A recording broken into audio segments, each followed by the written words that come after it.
Chapter 7. Forest Floor. Thursday, September 21st. 1:15 p.m. Smash! I jolted up in bed. A bird had hit into the window just 15 minutes before my alarm was set to go off. Checking the glass and crawling back into bed, I wrapped the cool blankets around my body and fell back to sleep before I had to get ready to go pick up Jen and Rachel. 1:30 p.m. Looks like we'll be coming into Seattle in the next hour, Rachel said on the phone. We're both excited to see you. She wants to show me the little diner the two of you found the last time she was here. 3:36 p.m. Pulling up to the train station. I slipped on my black hoodie, fixed my tan khakis and tried to push the folds of my light blue t-shirt down. Just walking up to platform 413, I put in my headphones, sat down on a bench and looked around. Noticing a small group of people, some of them having cameras and what looked like microphones to my left, I pulled out my earbuds and looked over at the younger-looking woman sitting to my right. What's up with the people? Oh, I guess Senator Donis is on the train. You mean Alyssa Donis? She isn't flying or driving in? I stated more than asked. Shooting a panic, the muscles in my body tightened. I guess she has a thing about flying and she's been on the road for the past few weeks, so she decided to take the train instead. You know a lot about her, I said, now alarmed. Well, yeah, she's all over the news. An ear-cracking explosion just off to my right startled us. Back to reality. Watching a great fire plume rise higher than the surrounding trees, I ripped out my headphones and stood with a small crowd of people. With another great explosion and the clear, distinct sound of crunching metal, breaking glass, my body and mind felt numb. My heart, a dead heavy piece of muscle limp in my chest, shut off in fear. About to jump down onto the tracks, an older-looking man grabbed me hard by the shirt. You can't just jump down there. It'll kill you. In clicking segments, the power in the whole station flickered off. Hearing another echoing explosion only a half-mile down the tracks, I jumped down and sprinted with many others doing the same. Leaping frantically from cross-tie to cross-tie, the crunching rocks under my shoes felt like sand, making it hard to run. Dark smoke billowing from the train, which was scattered over the tracks like a toy. The wreckage burned the forest timber around it. I came to a stop. Scorching heat. Orange glowing debris of metal illuminated the outlines of burned, mangled bodies into the back of my skull. I yelled as loud as I could at the carnage and raging fires in front of me, only to have a cool quenching rain fall a few seconds later. Hissing and screaming with every touch of water, the burning scraps of what was left of the train came to a simmer. The rain soaking into my sweatshirt, it stuck to my body. The first three carts unrecognizable. I knew no one could have survived. Sprinting over to what looked like the fourth cart, its front still on fire, I raced to the back and yelled out as loud as I could. Jen Clemens. A lump in my neck broke my voice as I fought back my fear, my terror. An audible cry just behind me caught my attention. I raced back to the fourth cart. Finding my way through the shared mess, I kept yelling out, Jen. I retracted in pain and cried out through clenched teeth. My shoulder had touched a piece of metal that was still glowing orange in the rain. It burned through my hoodie and t-shirt. I yelled out yet again, hoping anyone could hear me over the blaring sirens of the police and ambulance. Forest, I'm here. Covered in cuts and bruises, I rushed to Jen's side. Moving debris off her, I touched her face. Hey, you're okay. Jen, you're going to be fine. Forest, she cried, putting her right arm over her eyes. Did you find Rachel? I'm going to go find her now. But I need to get you out of here first. My body. It hurts, Forest. I won't let anything happen to you, I promise. You're going to be okay. You know me, I'd never let anything happen to you. Unsure of how I should move her, I put my left arm under her right arm and pulled her up gently, setting her a good distance away from the wreckage, out of the rain. I pulled off my hoodie and put it around her. Crouching down in front of Jen, I wiped away some of the blood coming from her right eye. Do you remember where Rachel was on the train? We were sitting in cart E5. I came up here to 4D because the bathrooms in our car were full. I just got out and was making my way back when the crash happened. Frantic, guilt-stricken, evidence of my utter hatred for Opco fell from the corner of my eyes as painful tears that no one could see, hidden by the rain. Down my face and over my lips, I wiped them away only to freeze for a second as my smeared tears felt abnormally hot on the back of my hand. Scorching.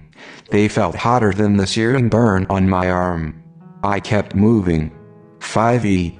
I climbed up the tipped-over train cart and stood on its silver wall of missing glass, getting a better view of the wreckage. To my relief, the last two carts had been spared this fiery demise, the remaining passengers evacuated by the police and rescue teams. I got to the end of the tipped cart and jumped down through one of the glassless windows. Rachel. Rachel Diaz. Rachel. A heartbreaking cry from the back of the cart made my blood freeze in place, turning me to stone. Forrest. Forrest, I'm over here. Please help me. Her eyes red and bloodshot, her clothes torn, her clavicle visibly bruised. I rushed to Rachel's side. Her voice soft, she tried to smile at me. Hey Forrest. You're going to be okay. You understand me, with me by your side nothing can touch you. Forrest, I don't know if I can move. I'm going to get you out of here, okay? Picking bits and pieces of glass out of her hair, I moved off what shrapnel I could. Forrest. Grabbing a hold of my left wrist, Rachel tried her best to catch her breath. How bad is it? Paralyzed for a few seconds, I shook my head. You're going to be fine. But I think half of the people are gone. I'm going to get you out of here and then I'm going to go help who I can. Oh my God, Forrest, where's Jen? No, it's okay, I found her, she's safe. I just need to get you out of here. Hearing the moans and cries of other passengers, several firefighters hopped down from the broken windows. Startling me, they helped me carry Rachel up and out. Catching our eyes, Jen limped as fast as she could in our direction. Throwing her arms around the two of us, she broke down in sobs. 8:04 p.m. Rain tapping on the blue tarp makeshift hospital. I stared off into the pine trees, occasionally looking at Jen, then to Rachel. I let the rain fall into the evening. Jen, don't be looking over there, Rachel said, trying to catch her eyes and steer her gaze away from the rows of deceased passengers covered in yellow and blue blankets. That could have been the two of you, I said, feeling my anger start to burn in my chest. But it's not, Rachel said, turning to face me. I wonder if Dan knew the senator would be on that train. I thought out loud. What? What are you talking about? It's just for work, I said, shaking my head and looking down. Lowering her eyebrows, Jen gaze now finding me, she cleared her throat. Hey Forrest, does anyone else know you can manifest? Everyone can manifest, Jen, I said, not meeting her eyes. Don't lie to me, Forrest. I have it under control, Jen. Forrest, Rachel said, startled. Your eyes. Looking down quickly, I stood up and made my way to the edge of the blue tarp where the rain was still falling, soaking into the ground. She's right, Forrest, you look horrible. I thought I lost the two of you today. I'm not doing that great at the moment. Forrest, Jen said, standing up and reaching for my hand, you have small lumps on your neck, your eyes almost look black. Taking my hand, she pulled away. You're freezing cold. You lied. About what? Someone does know that you can manifest. You look like shit and I bet that's cancer in your lymphatic system. I've seen this before. You're dying the same way Mom did. Who's controlling you? Yelled Jen, now turning me to face her. Or are you just doing this yourself? No one, Jen, I'm fine, I said, pulling away from her. Stumbling back, I lost my footing and fell. My gut clenching at the hint of burning flesh. Carried on the wind, I turned over and vomited up blood. Forrest. It's Opco, isn't it? Forrest. They said they would kill you guys if I tried to run. They have people following me. Us. They know things, personal things. Things they couldn't know, and there's nothing I can do to stand against them.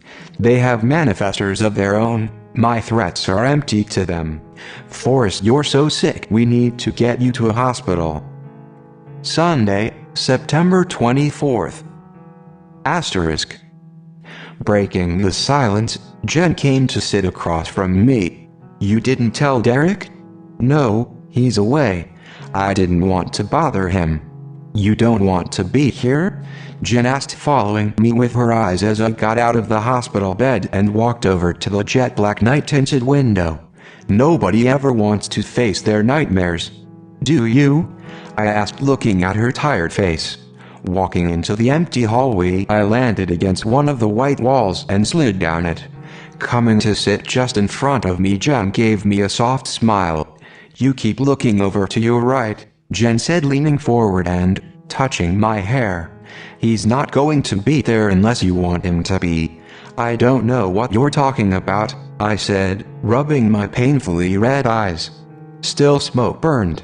Then why do you keep crying? She asked. Falling silent, Jen leaned in closer to me. You're going to die the same way Mom did. You let them do this to you. They were going to hurt you, I said, a darkness creeping up my skin. Forrest, we would have understood. If we were all killed because you didn't want to turn into a monster, you didn't want to do horrible things to other people, we'd understand. I'll kill all of them. I'll burn that skyscraper to the ground, I said, feeling a buzz take over my head, falling backward harder than anything I'd ever felt. I hate them so much, nothing will stop me from destroying them. I cried, rage falling from my eyes as acid rain. Forrest, look at me, look at me. You have to always stay you, okay? Be you, always growing beautiful things. Forrest. Forrest. Jen now screaming. Get away from me. I yelled, sick to my stomach, and pushed her back, cowering away from her. Ashamed at what I had become, what I was becoming in my mind. I could see all the pain I had inflicted on others at the hand of Opco.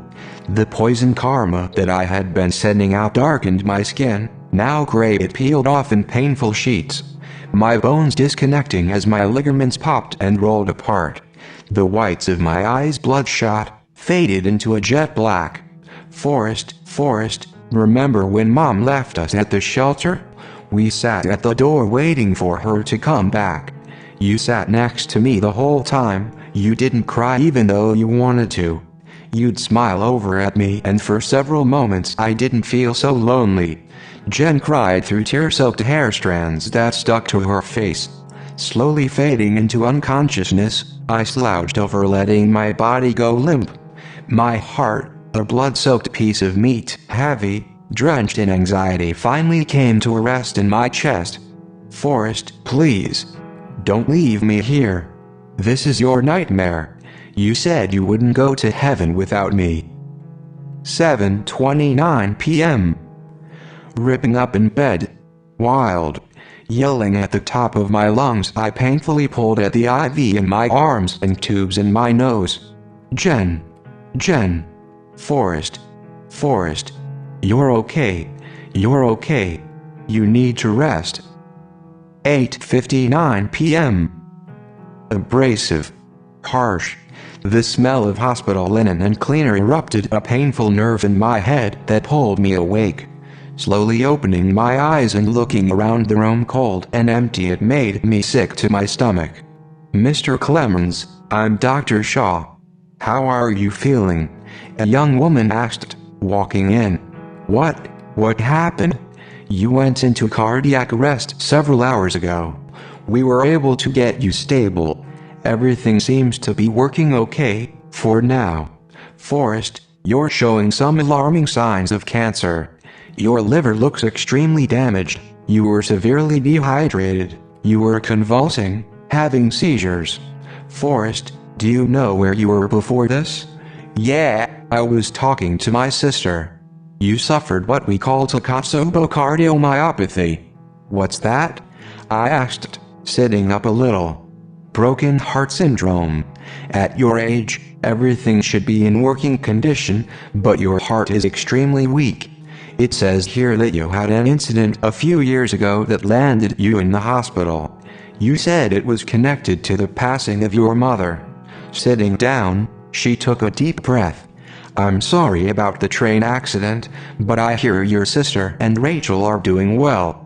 If you'd like to talk to anyone about it, we can put you in contact with some people. I probably should. That would be nice. I said and thought. I'll give you their number. I just had a question. Forrest, when your heart stopped, did you experience anything before you woke up? What do you remember? I was sitting against the wall talking to my sister. She touched my face and I fell over. Everything was black, but I could still hear everyone talking. I could hear the EMTs and I think your voice. You couldn't see anything? No, I could just hear. Forrest, your heart had stopped for 20 minutes. You had no brain activity. You shouldn't remember anything. I'll tell you what, I'll give you my card. Call and set up an appointment with me next week just to see how you're feeling. We'll run some more tests, but it doesn't look good. That should be fine. Okay, well, get some rest and we'll see about releasing you tomorrow.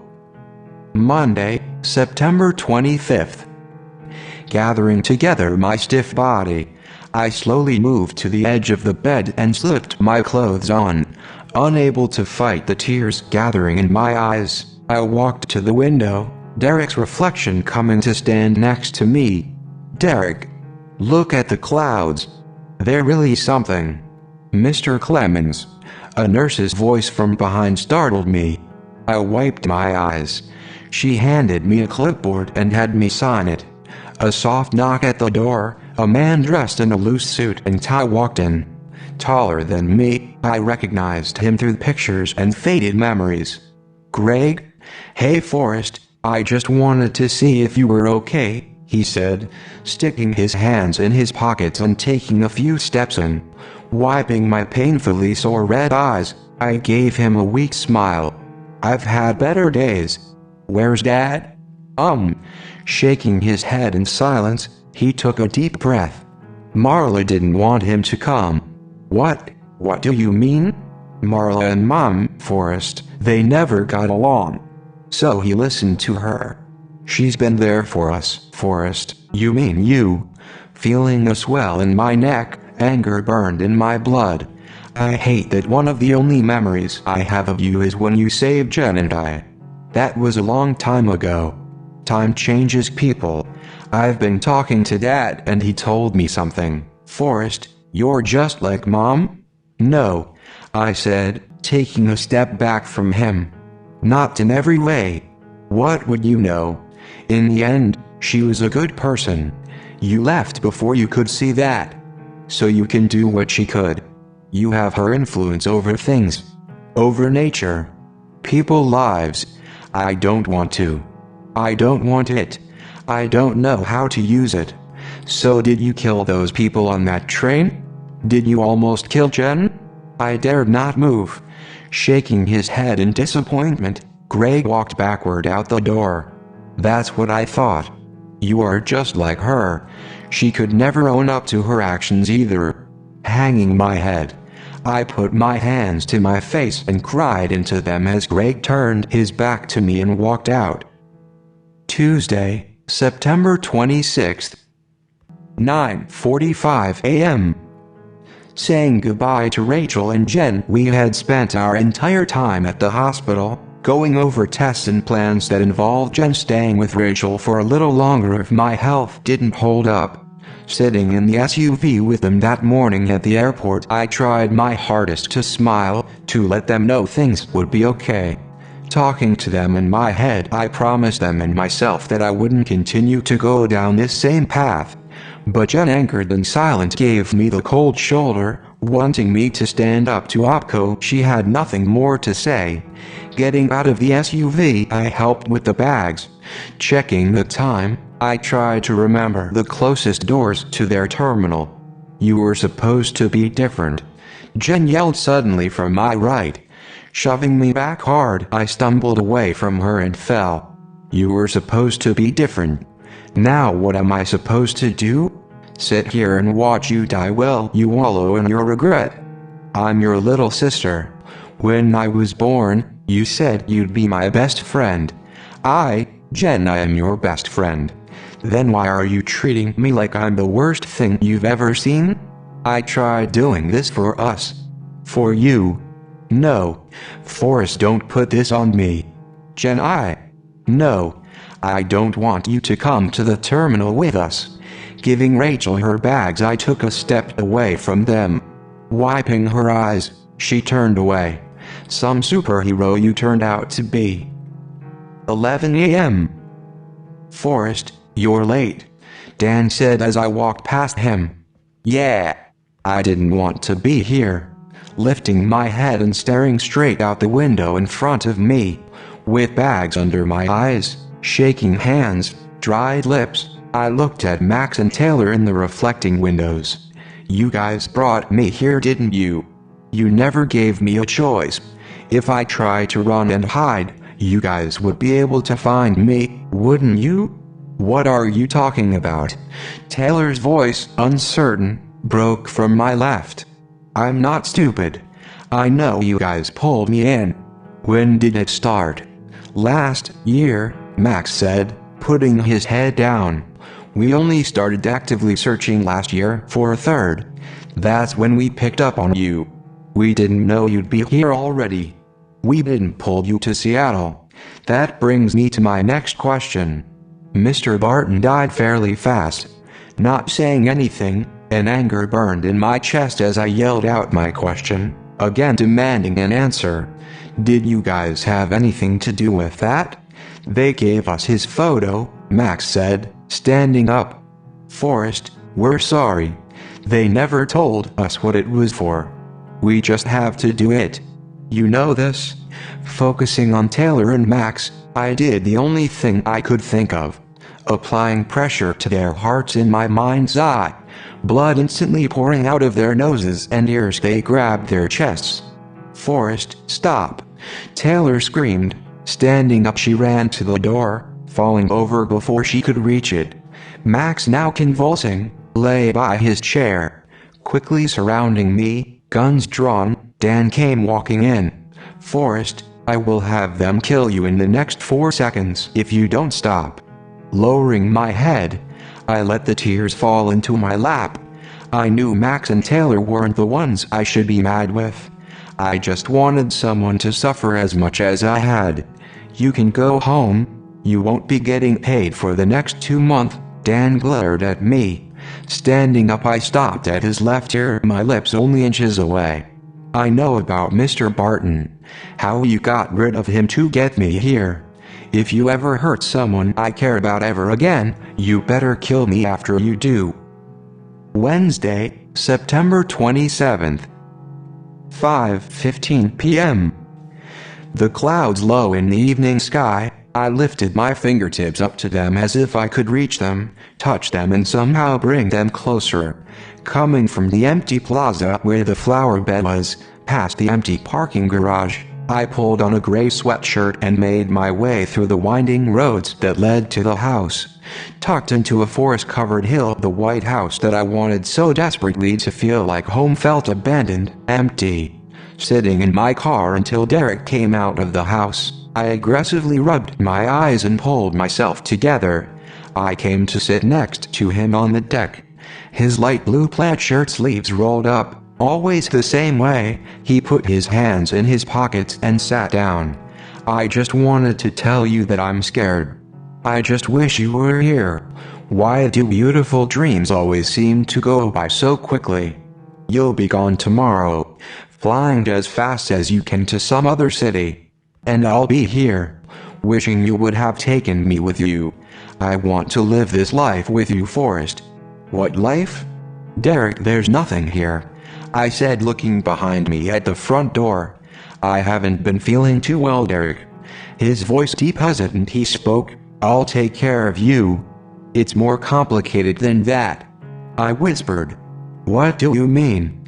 The decisions I've made, Derek, they're finally getting to me. I don't think I'm going to make it out of this one. I've been wanting to tell you. Like what kind of sick? The kind you don't get better from. Clearing his throat, he spoke. I thought we were supposed to do this tougher. Why did you wait for so long to tell me? I know how much your career means to you. Red-eyed, he yelled out. I would have stayed. Forrest. For how long? 5 days? A week, 2? Then you would have left for 3 months just to make up for the time you wasted here with me. You should have told me. You'll be fine. You have all the love anyone could have ever asked for, I shot at him. You're handsome, smart, you have a great family, a career. Stop playing life so nonchalant. You're so damn ignorant, Derek. Most people don't have that. I don't have that, and I don't pretend to. I thought I could do it, but I can't. What? Are you jealous of me? No. I want to stand next to you. I want you to be here, I yelled, taking a step back from him, and I hate myself for even wanting to ask you that. You said you were fine, and I knew you weren't, but I figured you'd make it work. I've been making it work since the moment I met you, and it's not fair that all I know how to do is miss you because you're never around. Forrest, look, I'm here now, I'm trying to be here. And when you tell me you're leaving again, what do you want me to do? Sit up at that library window and wait there for you. The same people pass me every day, looking at me like I'm crazy, and I keep having to make up some kind of excuse when you don't show up. Hanging my head, I cried. This doesn't feel beautiful anymore. We can try harder, he begged, attempting to move closer to me, with his now shaking hands. We? Derek, I'm not some kind of pet you leave at home. I've been here, I'll be here. I hate it. I hate it all so fucking much. I just wish you were here. I wish I could tell you everything, and I wish I could believe you. Then tell me whatever you need to tell me. I'm right here. I won't go. I'm leaving you. Slowly pulling off the ring from my finger, I set it on the step next to him and backed away. In a broken voice that made me second-guess my every action, Derek cried. W what? Unable to meet his eyes, I rubbed my lower lip, grinding the salt from my tears into it, making it sting. You should have asked someone else for a napkin on that beautiful day, Derek. Thursday, September 28th. Walking into the hospital that morning, anxious, I sat in the waiting room, trying to fix my hair and blemishes in my phone screen's black reflection, catching Derek's smile as he would watch me try to comb my hair with my fingers. I stuffed my phone deep in my pocket. Forrest Clemens? The nurse's voice rang, catching me off guard. Dr. Shaw is ready to see you. Good afternoon, Forrest. It's good to see you, Dr. Shaw said as I walked into her office and looked around. Thank you. I closed the heavy wooden door behind me. If you'll take a seat, this is Dr. Brella. She'll be the one facilitating this session. It's nice to meet you, I said, holding out my hand. How are you feeling? She asked sympathetically, almost too pathetic, scared that she would push me over the edge with just one wrong word. Ashamed. Weak, I answered as if this rock bottom was the only floor I had known. It's been a little time, and I've changed so much. I don't like what I've become. And what is that? What have you become? Someone. Something. I don't even recognize. Dr. Shaw said your internal organs are failing, your mental state is on edge. Are you losing your will to be here? I've done a lot of bad things. Maybe not physically, but in my head, I said, tapping my right temple, feeling tears fall. There's a fire, and no matter how fast I run scared, it's not fast enough. My mind is destroying me, everything. And what does getting control of your mind look like? Getting your feelings in check? Maybe not feeling anything at all? I said, thinking back to my past meditations and almost begging for that sweet velvet darkness. Have you ever thought of hurting yourself? Never, maybe once a long time ago. I just need someone to talk to who won't judge me. Forrest, Dr. Shaw said, leaning in closer to me, we're not here to make assumptions about you. A long time ago, I saved a butterfly with broken wings. I gave it flowers, I watched over it until it died. I could see a mist coming off it, and a voice that said thank you for seeing me as clear as I'm here talking to the two of you. I could feel my mom dying. It was so painful, but all I remember is looking up at the clouds and remembering how beautiful they were. They spoke to me and said thank you for seeing me, and the tree next to me was hit by lightning.